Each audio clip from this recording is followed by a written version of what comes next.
그렇다면 주의 감동은 때론 내가 당장은 이해할 수 없는, 또 주변 사람들이 인정할 수 없는 행동이라도 해야 됩니다.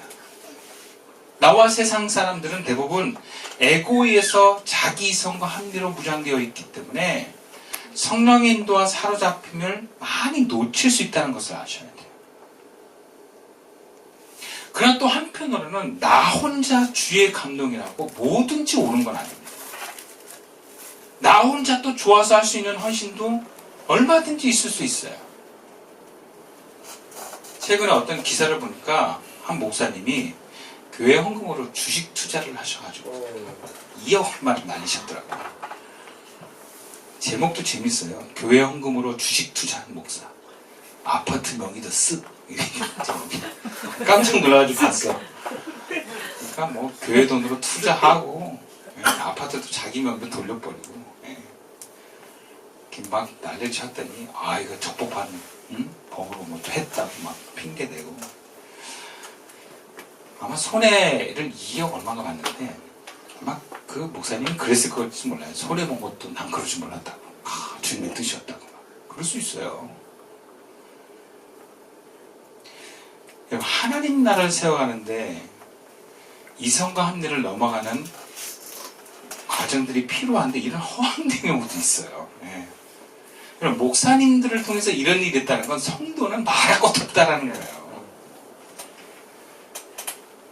그렇다면 어떤 때는 이성과 합리를 넘어선 모든 판단에서는 좀 분별을 하고 이게 정말 하나님 뜻인가라고 또 확인을 해봐야 되는 경우도 많다는 걸 여러분 아셔야 돼요. 그렇다고 이런 신비주의, 이런 하나님의 감동을 다 무시해서 우리 이성과 함정 판단해서 모든 것을 한다. 그럼 그것도 좋은 게 아니에요. 그런 교회는 죽어갈 확률이 굉장히 많습니다. 다 태클을 당해요. 그건 교회가 아니에요. 하나님의 감동이 없이 우리가 생각하기에 하나님의 뜻에 옳고 그른 것을 누가 판단합니까? 사람이 판단하잖아요. 그러면 사람마다 그 판단의 기준이 다 달라요. 신비주의를 경계하는 건 좋은데 이성감들을 못 벗어난다? 그것도 문제입니다. 그렇다면 하나님의 감동을 우리가 받아서 행동해야 돼요. 중요한 것은 그럼 이것을 어떻게 분별할 것이냐. 이것을 하지 말자가 아니라 이것이 때로는 잘못 받을 수 있지만 어떻게 우리가 바르게 받아서 주의 뜻에 응답할 수 있느냐. 우리가 본문에서 두 가지만 한번 살펴봅시다. 10절과 12절 말씀 다시 한번 읽어볼게요. 예수께서 하시고 그들에게 이르시되 너희가 어찌하여 이 여자를 괴롭게 하느냐. 그가 내게 좋은 일을 하였느니라. 가난한 자들은 항상 너희와 함께 있거니와 나는 항상 있지 아니하리라. 이 여자가 내 몸에 이 향유를 부은 것은 내 장례를 위하여 합니다. 여러분 이 여인의 행동의 방향이 어디 있습니까? 예수님을 위하여 있는 것입니다. 그러니까 우리가 주의 감동이 우리에게 임했을 때 하는 기준의 첫 번째 분별은 이 행동이 어디를 향하고 있느냐라는 거예요. 나를 향하고 있는가? 주님을 향하고 있는가? 향유 부인의 여인의 행동은요, 주님을 향한 행동이에요. 예수님이 죽을 것을 알았다면 더욱더 주님을 향한 행동입니다. 만약에 예수님을 향해서 예수님부터 뭔가 돌아올 것이 있는 상황이었다면 멀리 볼 때는 자기를 위한 것일 수도 있지만 이 여인이 예수님이 죽을 것을 알고 이렇게 했다면 온전히 순수하게 주님만을 위한 행동입니다. 그 예수님을 위해서 자신을 위해 준비했던 결혼 준비 지참금을 다 내어드린 것입니다. 그러나 우리에게 성령의 감동의 기준은요, 예수님께 좋은 일이 기준입니다. 내 선택이 예수님을 위한 길이냐, 우리는 묻고 분별해 보는 것입니다. 바로 뒤에 보면 가룟 유다는 자신을 위해서 예수님을 팔아넘긴다는 기사가 나와요. 본문 14절과 16절 말씀 보면 그때에 12 중에 하나인 가룟 유다라는 자가 대제사장에 가서 말하되 내가 예수를 너희에게 넘겨주니 얼마나 주려느냐 하니 그들이 은 30을 달아 주거늘. 그럼 같은 날 한 사람은 예수님을 위해서 자신의 전 재산을 드리는 이야기가 있고, 또 한 사람은 자기를 위해서 예수님을 이용해서 은돈 30입을 챙깁니다. 우리가 어떤 감동이 왔을 때 그 선택이 이성과 합리를 넘어가야 되는 상황이냐면 방향을 보셔야 돼요. 방향. 어디를 향하느냐. 나를 향하느냐, 주님을 향하느냐. 주님을 향하느냐 잘 모르겠으면 나를 향하는 거면 무조건 아니라고 보셔야 돼요. 그러니까 나를 향하는 것이 아닌데 뭔가 이렇게 해야 될 것 같다. 그러면 주님을 향한 것일 확률이 높습니다.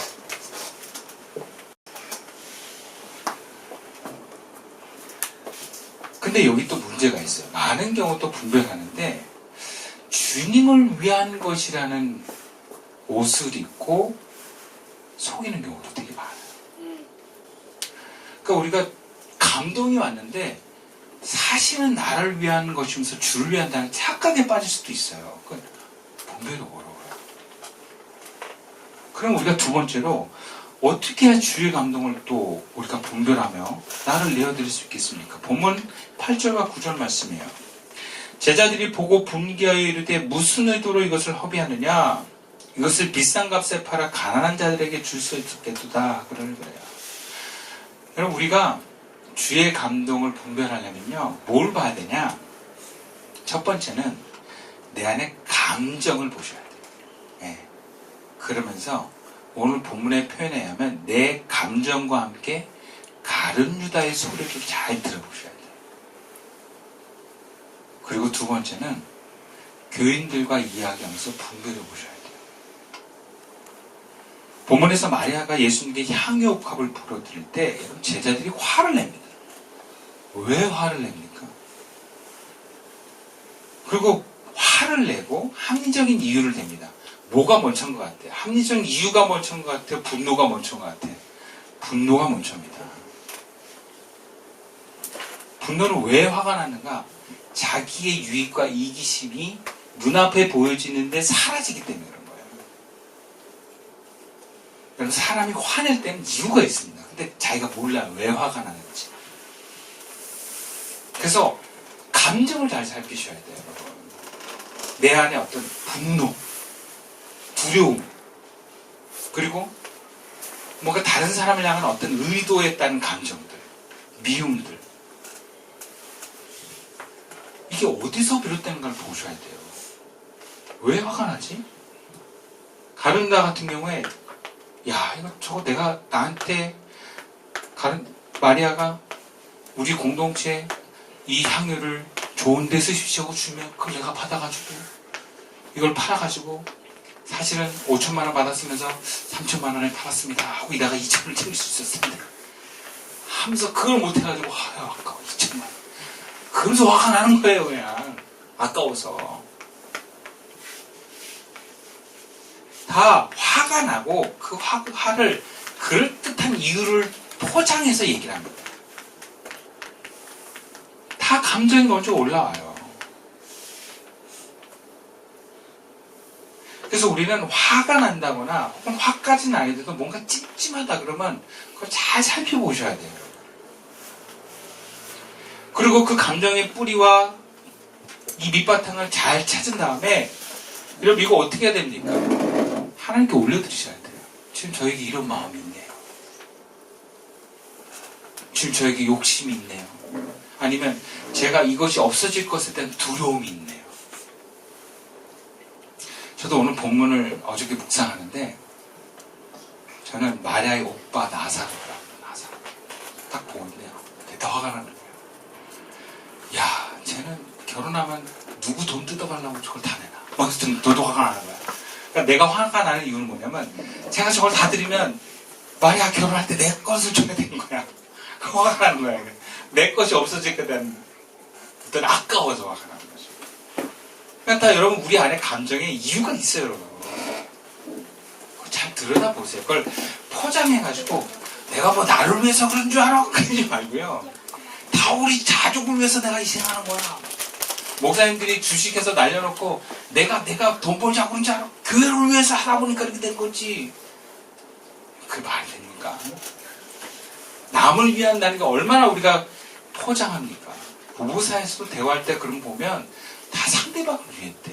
알고 보면 다 자기 이익심 때문에 화가 나는 거 같죠. 내가 나 혼자 잘 되자 그런 거야? 우리 가정에 좀 더 돈을 모아야 돼서 그런 거 아니야? 그럴 거 아니에요. 알고 보면 자기가 돈 없으면 두려우니까 그런 거예요. 혹은 자기가 잘못한 걸 감추기 위해서. 그래서 우리가 신앙생활을 할 때 우리 안에 가룟유다가 있습니다. 우리가 다 향유인이 갑자기 될 수는 없어요. 근데 뭔가 하나님의 감동이 우리에게 와서 뭔가 내가 헌신해야 될 때 온전히 헌신하지 못한다고 하는 그런 다른 불편한 감정들 올라오면 여러분 그것을 내가 끄집어내셔야 되는 하나님 뜻입니다. 근데 우리는 어떻게 합니까? 그 불편한 감정을 묻어놓고 이 묻어놓은 감정이 들키지 않기 위해서 헌신을 막아버려요. 못하게 해버려요. 그러니까 자기가 나오기 싫은 거를 뭔가 다른 사람의 이유와 논리돼서 하지 못하게 하는 하나님의 계획을 방해하면요. 그러면 하나님의 계획 속에 그 사람은 분리될 수도 있다는 걸 아셔야 돼요. 예를 제자들 중에 가룟유다가 이 여인을 향한 행동에 강한 반발심을 했습니다. 그 뒤에 일어난 것은 마귀가 가룟유다에게 들어갔다는 것이에요.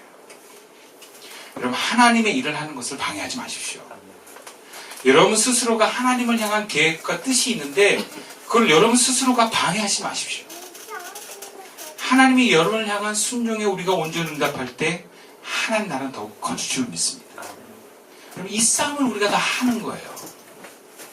우리가 이성과 합리적인 생각으로 뭔가 못마땅하고 아닌 것 같아도 내가 쏘는 거 보는 것 같아도 여러분 이것이 하나님 뜻이다라고 했을 때 순종하여 나가면 여러분 하나님이 우리를 향한 뜻과 계획은 더 풍성하게 열릴 줄로 믿습니다.